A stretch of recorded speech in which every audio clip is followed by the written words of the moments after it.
Uma boa tarde, boa noite, bom dia pra vocês. Mais um dia, mais um vídeo que eu tô gravando, mais um review de 3 livros que eu li nesse final de semana. Eu geralmente aproveito as viagens que a gente tem pra jogos pra ler, ouvir, né, no caso. Eu acabei matando 3 livros nessa viagem. O primeiro se chama Putin, Ascensão ao Poder. Eu esqueci a autora agora, mas é um livro que achei interessante. Eu gosto um pouco de geopolítica, acho bacana entender como funciona, como é a estrutura do mundo. E o Putin, que é uma figura muito complexa, né? Nós não temos tantas informações assim. E é uma visão de como funcionou a ascensão do poder dele, como ele chegou no poder da Rússia, como funcionou a Rússia ali no final da década de 90, quando acabou a Rússia comunista, se instaurou um capitalismo libertário, como se fosse assim, mas meio que aconteceu muita merda. O povo ficou à mercê de gangues, né? Muitas gangues na Rússia, porque não tinha o Estado para proteger. Se você fizesse um contrato com uma pessoa, o Estado não protegeria você, então eles contratavam grupos como se fossem, né, grupos mercenários para te cobrar.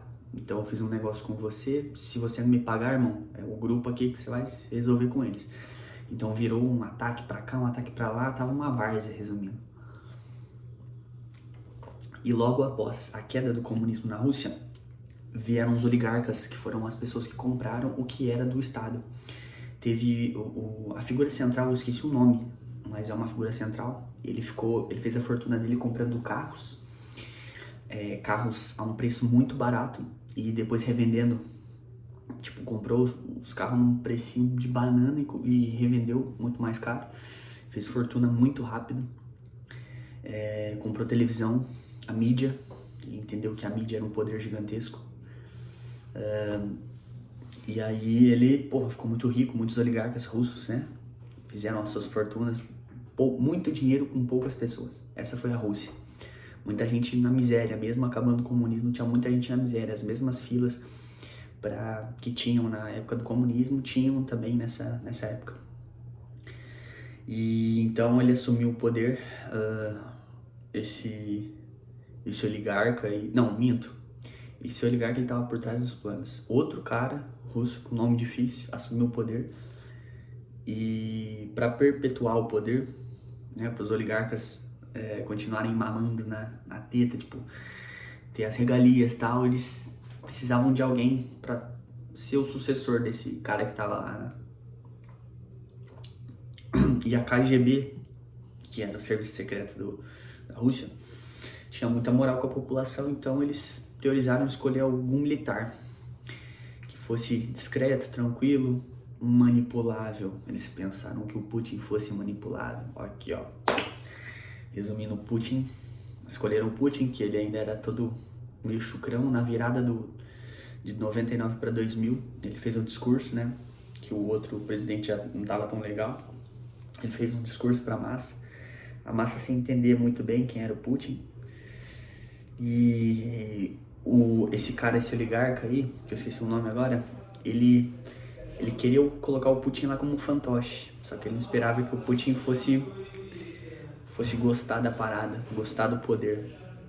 E aí o Putin começou a entender como funcionava o jogo, teve uma mulher que auxiliou ele na assessoria de imprensa dele, no caso, né, ajudou ele a se portar, ele aprendeu a falar em público. Aí ele conseguiu exilar esse cara, esse oligarca, porque ele chegou no gabinete uma vez do Putin falando que na próxima eleição ele criaria um partido de oposição pro poder ficar concentrado ali, pra fazer um teatro, né, ter uma oposição do Putin. O Putin achou inteligente, mas tipo assim, tá, mas eu quero continuar no poder. E meio que deu no meio do cara. Aí o cara se viu forçado a meter o pé da Rússia. Aí foi meio que forçado a vender a televisão, né? Ele saiu com 200 milhões, se eu não me engano, tipo, muito dinheiro. Só que foi exilado praticamente, né? Foi pra Londres. E aí o Putin assumiu ali, viu que controlar a imprensa era gigantesco, você sabe controlar a imprensa. Teve alguns incidentes que teve um bombardeio, um sequestro numa escola no interior da Rússia. E caiu muito mal pro Putin também essa situação, porque as pessoas acharam que a KGB ia resolver o problema, mas não resolveu, ele estava muito autoconfiante. E só que ele usou dessas situações. Teve outra situação também que teve um submarino russo que afundou e alguns marinheiros ficaram presos, alguns morreram, outros ainda estavam submersos. E o Putin ele não demonstrou muita empatia com esses cidadãos, putz, aí eu matei o português, russos, né? E o público pegou mal, só que ele conseguiu reverter essa imagem através da mídia. Ele fez alguns discursos lá que eles colocaram a culpa das crianças lá na Chechênia, na guerra que tinha na Chechênia. Aí teve a questão da Crimeia também, da anexação da Crimeia, que foi também uma coisa que deu muita popularidade pro Putin. E, cara, ele aprendeu a controlar a mídia, ganhou a massa e ficou, cara. Tá no poder até hoje aí. Aí agora criou uma guerra com a Ucrânia. É uma figura controversa, né? É bom, é bacana ler esses livros pra você entender um pouquinho da história. E show, matei esse livro. É um livro curto, assim, em teoria. São 4 horas de audiobook. E aí depois fui ler o famoso Alquimista do Paulo Coelho. Que livro sensacional. Como eu já tenho conhecimento sobre a lei da atração, de fé, é uma metáfora linda, assim, é uma história maravilhosa que se você entender legal, assim, você consegue relacionar com várias coisas. É um viajante que através do percurso dele, ele vai, cara, evoluindo, tipo, tudo vai acontecendo por um motivo, ele vai atrás do sonho dele, ele acredita muito no sonho dele, ele vai atrás, ele não deixa nada abalar o sonho dele. Ele encontra o alquimista, que na minha visão o alquimista é Deus, falando com ele, dando os conselhos certos pra ele, né? É muito bom, cara. Ele ouve o interior dele. É uma história linda, cara, é uma história linda. Se eu fosse ficar falando aqui, tem a parte do oásis, tem a parte dos cavalos, que ele tem que vender os cavalos, tem a parte do rei, que dá as bolinhas pra ele decidir o destino, mas ele tem que ouvir o coração dele, não as bolinhas. A parte do oásis que ele encontra a mulher da vida dele, é o Sebastian, se não me engano, é o nome do protagonista aí, Fátima, não sei agora, mas encontra a mulher da vida dele, só que ela entende, fala pra ele seguir em frente, que ela é uma mulher do deserto, então vai atrás do seu sonho, eu vou te esperar, eu vou estar orando por você, eu vou olhar pro deserto te esperando. Mano, é massa, velho. Aí ele vai, encontra o inglês que tava procurando alquimista, só que o inglês não tinha tanta fé como o protagonista, o Sebastian. Então ele tem um sonho como José do Egito, que o oásis nunca foi atacado e vai ser atacado, então ele ganha moral no oásis, depois ele vai atrás do deserto, ele tem que atravessar o deserto para chegar nas pirâmides, que o tesouro dele tá nas pirâmides. Aí ele encontra o alquimista nessa jornada, passa por umas boas, ele tem que provar que ele é vento, que ele se transforma em vento, e ele consegue não se transformar em vento, mas criar uma tempestade lá, conversando com o interior dele.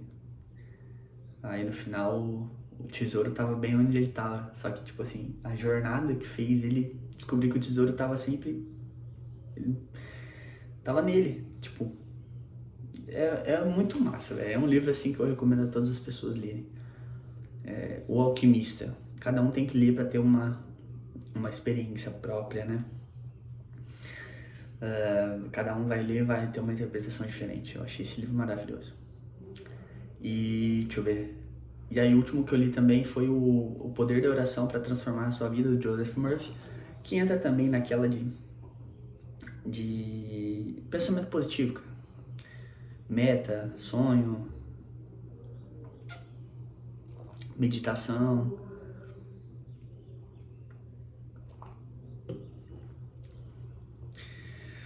Tem tudo isso, cara. Meta, sonho, meditação. acreditar no processo.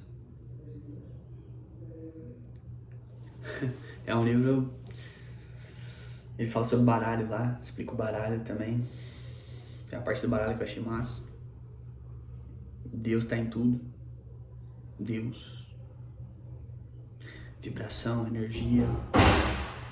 É um mais do mesmo. Que, assim, todos os livros que eu leio sobre vibração tem mais do mesmo, sobre energia, né? Pensamento positivo, saber perdoar, não carregar pensamentos maléficos, né? Pensamentos ruins sobre nenhuma pessoa. Tudo que você faz, tudo que você planta, você colhe. O que você solta, volta pra você. Então é um livro muito bom para ler também. É sempre ótimo ler sobre o poder do subconsciente, né? Atração, sempre bom. E vou encerrar com um conto que eu li que chama A Última Pergunta, de Isaac Asimov. É um conto assim que eu li faz muito tempo e me marcou muito pelo final, que tem um plot twist incrível no final. É uma recomendação de leitura para vocês. Você repensa muita coisa, você lê esse conto, são 9 páginas, se eu não me engano, é bem curtinho. Você lê isso e você se pergunta, cara, você fica refletindo sobre a vida, sentido da vida. É louco. Só leiam A Última Pergunta, Isaac Asimov. E esse foi o review dos livros. Talvez hoje ou amanhã eu comece mais um novo, não sei qual ainda. E é isso. Valeu. Até a próxima. Academia Treinar. Fui.